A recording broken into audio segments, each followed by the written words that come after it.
Alright, buckle up, buttercups, because if you thought your latest TikTok cringe compilation was the peak of human stupidity, you ain't seen nothing yet. We're talking about a species so profoundly, breathtakingly, mind-numbingly idiotic, it once declared war on ...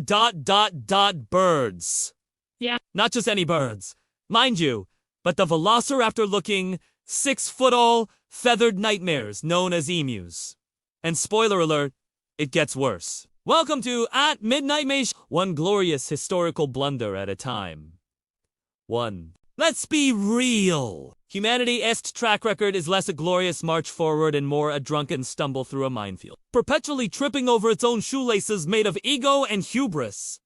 Forget your ancient empires and their intricate collapse. The truly captivating stories are the ones where we, as a collective, decide to dunk our entire civilization into a vat of artisanal stupid and leading the charge into the annals of what the actual F***CK were. They thinking is arguably the most profoundly embarrassing military campaign in recorded history. The Great Emu War of 19... Imagine, if you will, the year of our Lord, 1930. The world's still nursing a hangover from the Great War, desperately trying to ignore the ominous rumble of another one brewing. Meanwhile, in sunny Australia, farmers are complaining that emus, basically oversized, flightless chickens with an attitude problem, are eating their wheat. Now, a normal, rational society might try, I don't know, fences, scarecrows, a really aggressive dog. But no, this is Australia, the land where everything wants to kill you.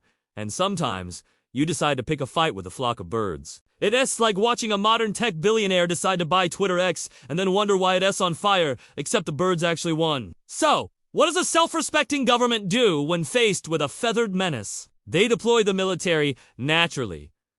Not with a handful of blokes and some shotguns. Oh no. We're talking Major GPW Meredith, a proper military man armed with machine guns. Lewis automatic guns, the kind that mowed down humans in trenches, were now aimed at glorified ostriches. This wasn't a war. It was an interspecies bullying attempt that backfired harder than a crypto bro SNFT portfolio after the Dogecoin to the moon. Pump and dump of 2025. They thought it'd be a quick shock, an awe, a swift extermination. Turns out, emus operate with the coordinated chaos of a Gen Z flash mob trying to cancel someone on TikTok. These birds, bless their tiny, pea-sized brains, were apparently experts in guerrilla warfare, scattering at the first sign of trouble, dodging bullets like they had built-in quantum meme entanglement processors. Major Meredith, bless his cotton socks, even issued a statement probably with a stiff upper lip and a faint scent of gin. If we had a military division with the bullet-carrying capacity of these birds, it would face any army in the world. Translation: my boys are getting their asses handed to them by glorified poultry, and I'm desperately trying to spin this as a compliment to the enemy's logistical prowess. This quote, folks, deserves to be etched onto every participation trophy given out in 2020. It est the historical equivalent of someone posting an AI-generated deepfake of George Washington doing the grimace shake and then claiming it as a profound commentary on presidential diets. The military, with all its strategic brilliance and heavy artillery, managed to kill barely a few hundred emus out of a population of tens of thousands while blowing through 10,000 rounds of ammunition. That's about 25 rounds per bird. Imagine if your local police department spent that much on bullets for every squirrel that raided your bird feeder. Talk about a budget surplus going to the birds. The military was called off, tails tucked firmly between their legs. The emus, they probably had a TikTok glow-up challenge showcasing their new bulletproof swagger. This entire debacle is a stark reminder that sometimes the biggest threats aren't grand empires or invading hordes, but rather your own unadulterated, weaponized incompetence. It's the holding space meme applied to military strategy.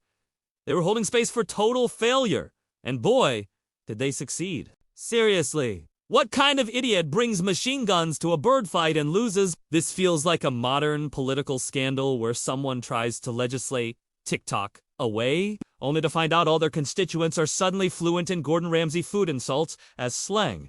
Now, if you thought the Emu War was a one-off anomaly, a singular spike on the global stupidity meter, then clearly you haven't been paying attention to humanity's greatest hits. Because just 13 years earlier, in 1919, the bustling metropolis of Boston decided to prove that even industrial accidents can achieve peak dark comedy absurdity. Forget bombs, plagues, or giant asteroids. Boston had its very own sweet disaster. The Great Molasses Flood. Yes, molasses. The sticky, syrupy byproduct of sugar refining. Picture this. A massive 50-foot-tall tank holding 2.3 million gallons of this sugary goo sitting right in the middle of a densely populated neighborhood.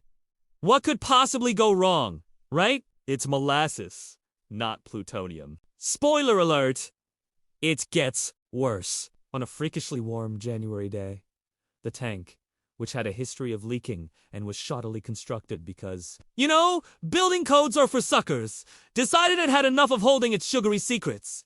It burst. Not a gentle trickle, mind you, but a 20-5-foot-high, 160-foot-wide wave of sticky, brown death, moving at 35 miles per hour. That's faster than your average delivery driver on a Monday morning in 2025, desperate to avoid a one-star review. It flattened buildings, ripped up elevated train tracks, and swept people, horses, and wagons into a viscous, inescapable tide. As my mom often says, you can run from a tsunami, but try running from a tsunami made of pancake syrup. 21 people died. 150 were injured. And the cleanup, it took weeks. And the sickly sweet smell of fermented molasses hung over Boston for years. It was the city's unsolicited, perpetual air freshener. A constant reminder that sometimes capitalism's shortcuts literally drown you in sugar. The aftermath was a legal molasses pit, too. The company U.S. Industrial Alcohol tried to blame anarchists because when in doubt, blame the guys who want to tear down the system, not your shoddy construction. It has the equivalent of a major corporation in 2025 blaming a data breach on a rogue AI chatbot instead of their own cybersecurity budget cuts. Let's be real. This wasn't an act of God. It was an act of good enough for government work construction. A classic case of prioritizing profits over public safety. The sheer, sticky irony of a sweet substance causing such devastation is almost too perfect for a at midnight me hit it is. Like discovering that the cure for cancer was accidentally spilled into a dumpster fire of NFTs, forever lost to the digital ether. What's funnier?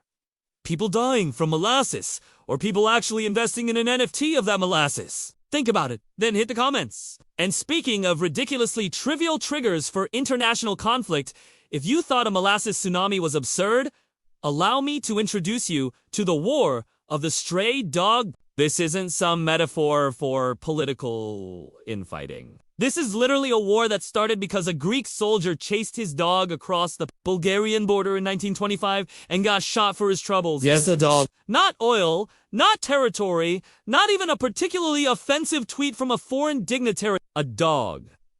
You could not make this up if GPT-9 was having an existential crisis and trying to write the dumbest alternate history. The Greek government, presumably after a few too many glasses of Retsina, saw this as an act of war. They invaded Bulgaria. Yes, for a dog. Imagine if every time some influencer's chihuahua escaped into their neighbor's yard, it triggered an international incident. We'd be in World War VII by Tuesday. The League of Nations, remember them? The precursor to the UN. Basically, the early 2020s Discord server for world leaders had to step in and tell Greece, hey, maybe chill out.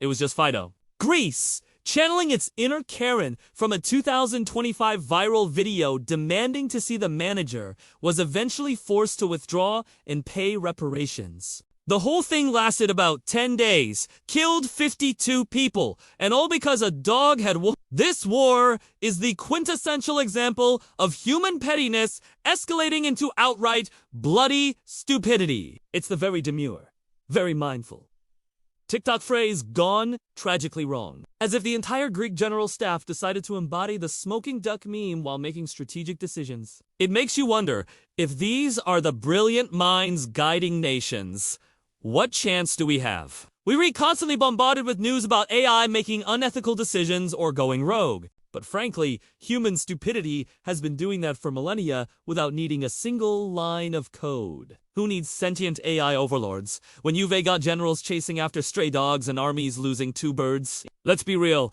AI's biggest threat might just be realizing how dumb its creators are and deciding to self-terminate out of sheer embarrassment. The deeper you dig into history, the more you realize that human idiocy isn't an anomaly, it's the bedrock. Every grand civilization, every technological leap, every noble pursuit has a shadow cast by some monumentally dumb decision, whether it's the Romans trying to fight in swamps with a disease-ridden army or the French selling off the entire Louisiana territory for pocket change. We've always been keen on shooting ourselves in the foot, then complaining about the bullet shortage. And it's not just the past, is it? Look around in 2020. We've got people arguing about whether the Earth is flat, still investing their life savings into JPEG images of digital rocks that look suspiciously like clip art, and debating which political scandal from 3 weeks ago is the real one. It makes you question everything. Are we truly evolving? Or are we just finding more technologically advanced ways to be profoundly, hilariously stupid? We've got self-driving cars, but we still can't build a molasses tank that doesn't explode. We have AI generating hyper-realistic video, but we can't get two countries to agree on a border without a canine-induced invasion. The world is a cosmic joke, and we're the punchline. So next time you read doom-scrolling through Brat Summer memes or watching another skibbity toilet compilation, remember that human history is a far richer, far darker, and infinitely more absurd comedy show. And if you think that's bad, just wait until we dive into the time a building tried to melt cars. Yes, really. What's your favorite historical facepalm? Drop in the comments below, and let's see if your ancestors were as dumb as ours. Don't forget to like this video, subscribe to Midnight Meme Historian for more unfiltered truth bombs, and hit that notification bell so you don't miss the next glorious train wreck of human history.